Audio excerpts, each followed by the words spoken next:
Movie की starting में हमें हंटर बेकी और उसके हस्बैंड डैन को दिखाया जाता है, जो कि एडवेंचर करने एक खड़ी पहाड़ी पर क्लाइंबिंग कर रहे थे।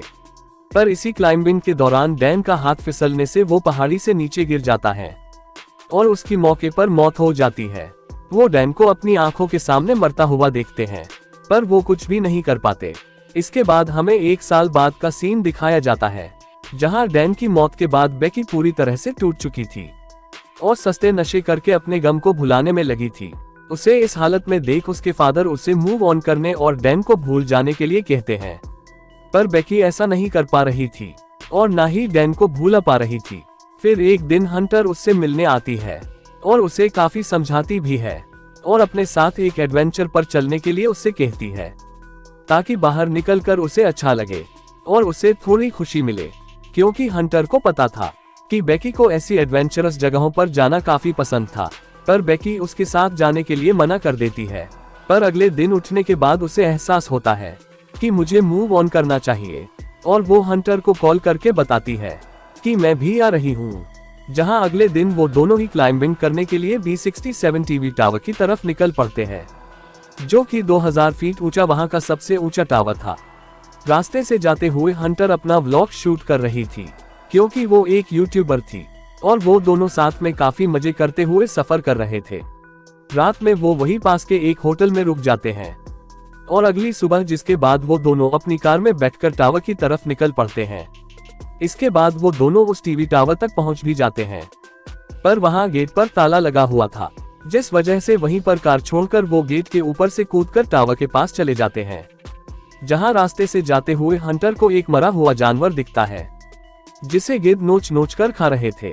वो उसे भी अपने व्लॉग में रिकॉर्ड कर लेती है और पोस्ट कर देती है, यूट्यूबर जो ठहरी। जिसके बाद जब वो टावर के पास पहुंचते हैं, तब इतने ऊंचे टावर को देखकर बेकी को घबराहट होने लगती है, क्योंकि डैन की मौत के बाद से वो पहली बार इतनी ऊंचाई पर चढ़ने वाली थी।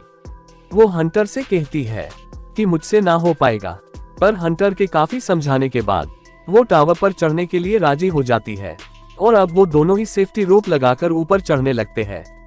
ये टावर एक वीरान रेगिस्तान के बीच बना हुआ था, साथ ही कई 100 साल पुराना था और पूरी तरह से जंग लगा हुआ था। इसी के साथ इसकी हालत इतनी भी अच्छी नहीं थी कि कोई इस पर चढ़ सके। साथ ही इसके नट बोल्ट भी पूरी तरह से ढीले हो चुके थे। फिर भी वो दोनों ऊपर चढ़ रही थी। 12 घंटे की कड़ी मेहनत के बाद किसी तरह वो दोनों ही ऊपर तक पहुंच जाती है, पर उन्हें अंदाजा नहीं था कि उनके साथ आखिर आगे क्या होने वाला है। ऊपर पहुंचकर हमारी प्यारी हंटर यूट्यूब के लिए व्लॉग शूट करने लगती है और डेयर डेविल वाले 2-3 स्टंट भी परफॉर्म करती है और व्यूज के लिए बेकी से भी 2-3 स्टंट्स करवाती है। इतने मजे करने के बाद अब बेकी को भी थोड़ा अच्छा लगने लगा था, जहां उसने डैन की अस्थियां भी लाई थी, जिसे वो 2000 फीट की ऊंचाई पर विसर्जित कर देती है और उसे दोनों ही याद करने लगते हैं। इसके बाद वो दोनों नीचे उतरने लगते हैं, जहां पहले सीढ़ियों से नीचे बेकी उतर रही थी कि तभी सीढ़ियां टूटकर नीचे चली जाती है, पर सेफ्टी रोप से बंधे होने के कारण बेकी बाल बच जाती है, जिसे हंटर किसी तरह ऊपर खींच लेती है। पर अब वो दोनों ही यहाँ बुरी तरह से फंस चुके थे, क्योंकि नीचे उतरने का आखिरी जरिया सीढ़ियां ही थी। साथ ही उनके फोन में नेटवर्क भी नहीं था, जिससे कि वो किसी को कॉल करके मदद मांग सके।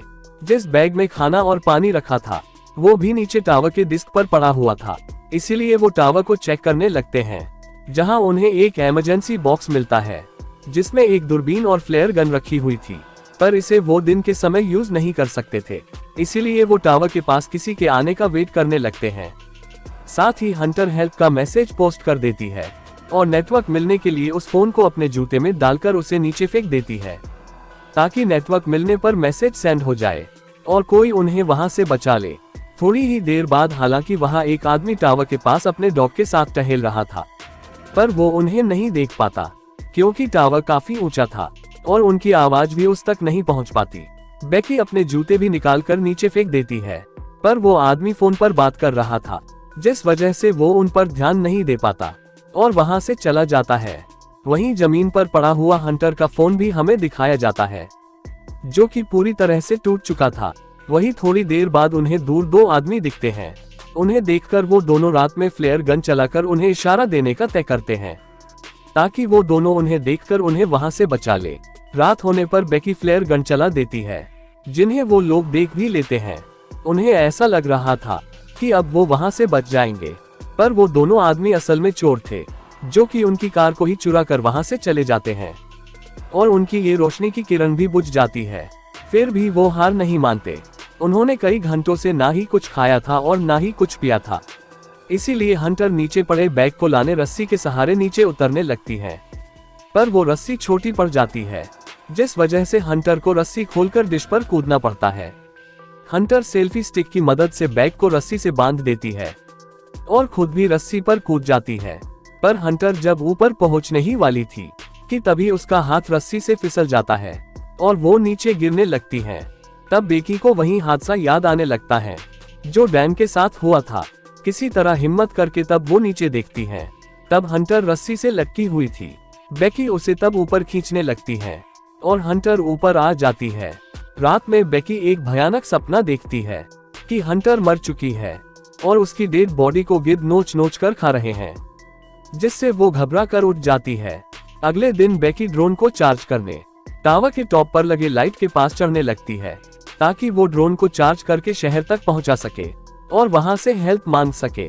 वो ऊपर पहुंचकर उस टावर का लाइट निकालकर ड्रोन का चार्जर उसमें लगा देती है, जिसे बेकी को पकड़कर रखना पड़ता है क्योंकि उसके सॉकेट ढीले थे, जिस वजह से उसके हाथों में बेहद दर्द होने लगता है। और ये सब कम नहीं था कि उस पर गिद्ध भी हमला कर रहे थे। किसी तरह वो ड्रोन की बैटरी फुल चार्ज होने तक वहां टिकी रहती है, जिसके बाद वो नीचे आ जाती है। तब ड्रोन पर एक हेल्प का मैसेज लिखकर उसे वो होटल की तरफ भेजने लगती है जहां वो रात में रुके हुए थे, पर ड्रोन के पहुंचने से पहले ही वो एक कार से टकराकर क्रैश हो जाता है और उनका ये प्लान भी फ्लॉप हो जाता है। इसके बाद निराशा में वो वही थक कर बैठ जाते हैं। तब बेकी हंटर से उसका दूसरा जूता मांगती है ताकि इस बार वो अपना फोन नीचे फेंक सके, पर हंटर तब उससे कहती है कि मेरा जूता तो नीचे ही है, जहां से कहानी में नया मोड़ आता है और हमें पता चलता है कि हंटर जब नीचे गिरी थी तभी वो मारी जा चुकी थी और ये सब बेकी के इल्यूजन्स थे और वो यहाँ अब तक अकेले ही सरवाइव कर रही थी। रात में बेकी किसी तरह तूफान को सरवाइव कर लेती है। वो सो रही थी कि तभी उसके पास एक गिद्ध आकर उसे नोचने लगता है, पर बेकी उसी का ही शिकार कर लेती है और अपनी भूख मिटाती है। जिसके बाद वो अपने फादर के लिए एक वीडियो मैसेज रिकॉर्ड करती है और उनसे हेल्प मांगती है और सुबह होने पर रस्सी के सहारे नीचे डिश पर उतर जाती है जहां हंटर की डेड बॉडी पड़ी हुई थी। इसके बाद बेकी अपने फादर को वही मैसेज सेंड कर देती है और उस फोन को हंटर के जूते में डाल देती है और फोन न टूटे, इसीलिए हंटर की डेड बॉडी का पेट फाड़कर उसमें जूते को डालकर हंटर की बॉडी को बेकी नीचे फेंक देती है, क्योंकि उसके पास यही आखिरी रास्ता बचा था। पर इस बार मैसेज सेंड हो जाता है और बेकी के फादर को पता चल जाता है कि उनकी बेटी कहाँ है। वो सबसे पहले पुलिस को कॉल करके इसकी खबर देते हैं और अपनी बेटी को ढूंढने के लिए खुद भी वहां चले जाते हैं और वहां पहुंचने पर अपनी बेटी को सही सलामत जिंदा देखकर वो काफी खुश थे। और यही इस मूवी का एंड होता है। Thanks for watching.